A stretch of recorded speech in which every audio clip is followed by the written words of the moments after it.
Hello, ladies and gentlemen. Trust you're doing good. This is Diarra from BT. Today I'm here to talk to you about something that is very important. Do you want to avoid common mistakes in English? Do you want to sound more natural?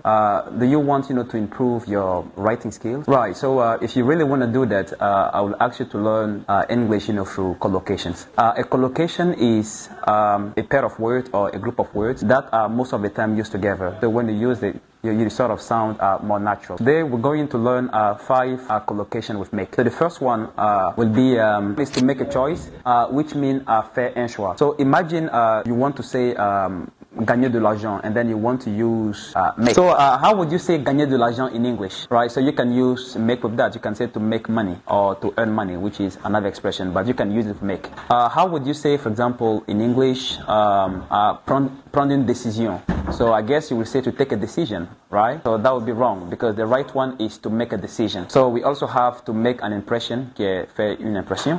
We have to make a mistake, qui est faire une erreur, right? We have to make a difference, qui est faire une différence. Donc vous voyez que lorsqu'on apprend l'anglais à travers les collocations, c'est encore plus facile en fait. On se sent plus naturel quand on s'exprime, et ça nous amène à éviter de faire des erreurs de tout le temps en fait, de tout le jeu comme des débutants. Right, so if you like the video, don't forget to share.